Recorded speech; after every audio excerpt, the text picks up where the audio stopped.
इनको इवेल्यूट करना है। अब यहाँ पे एक आपको टॉपिक से दिख रही होगी 0.3 के यहाँ पे ये दिख रहा होगा। अगर सिंपल होता तो आप फटाफट इवेल्यूट कर देते इसको, लेकिन ये वाली जो चीज़ है ये परेशान करेगी। जो 6, 7, 8 में बच्चे होते हैं उनके लिए थोड़ा सा दिक्कत होती है। जो 9th ऑनवर्ड्स होते हैं बच्चे वो कर लेते हैं, उनको फर्स्ट टाइम इंट्रोड्यूस होता है। 7th क्लास में तो फर्स्ट टाइम इंट्रोड्यूस होता है ये बात। तो इसका मतलब होता है बार का कि ये वैल्यू आपके बार बार रिपीट हो रही है। अगर आप बार हटाओगे तो इसका मतलब है कि नॉन टर्मिनेटिंग है, आपका ट्री चलता ही रहेगा। इसको सॉल्व करने का तरीका बताते हैं। पहले इनका बार हटाएंगे, जब बार हटाएंगे मतलब पॉइंट इस 3 का बार हटाते हैं तो सीधा सा तरीका है, पूरी वैल्यू लिख दो ऊपर, लिख दी आपने 3, ठीक है। जिस वैल्यू पे बार, जितनी वैल्यू पे बार है उतने 9 नीचे, कितनी वैल्यू पे बार है 1 पे, तो एक 9 आ जाएगा नीचे। अब आगे पीछे और कोई वैल्यू है नहीं तो यही इसका आंसर हो जाएगा। इसका आंसर आप काटोगे तो हो जाएगा 1/3।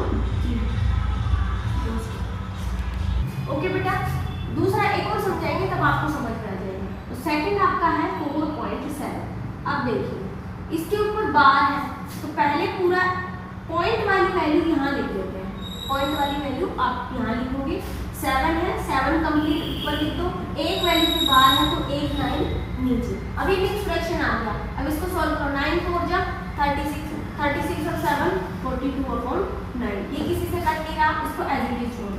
अब आपके पास है 2.4, सेम करेंगे 2, ठीक है 4। यहाँ पे बार है, 4 के ऊपर एक ही बार है तो इसमें भी हो जाएगा 9। 9 2 जा 18, 18 और 4 22/9।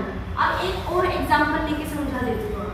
जैसे मान लो यहाँ पे 0.6 लिखा हुआ और 6 के ऊपर बार, तो अब सिंपल है, बड़ा एक प्रोसेस भी है लेकिन उसके लिए दूसरे क्वेश्चन करेंगे। तो आप क्या करोगे, यहाँ पे मान लो एक कुछ भी नहीं है, सिर्फ 0 है, तो पहले वो पूरी वैल्यू लिख दो। लिख दी आपने 6 अपॉन में क्या लिखोगे 9, क्योंकि एक ही वैल्यू पे बार है। अगर ये होता आपके पास 0.36 और इस पे बार होता, अब इसको कैसे करेंगे, ये तो बिल्कुल अलग है। तो आप क्या करोगे, आगे कुछ भी नहीं है, पूरी वैल्यू लिख दो।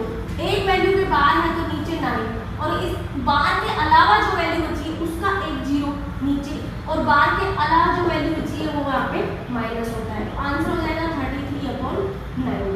तो ये प्रोसेस है लंबा जिसको समझाएंगे। अभी इस क्वेश्चन के लिए आप इतना ही समझ के रखो, 2 यहाँ पे आएगा, 4 ऊपर जो वैल्यू दी हुई है, एक बार है तो एक 9 नीचे, सिंपल। अब हमारे पास क्या क्या वैल्यू आ गई, 1/3 प्लस 42/9 प्लस 22/9। या इसको सीधा ही रख लेते हैं हम, 3/9 रख लेते हैं।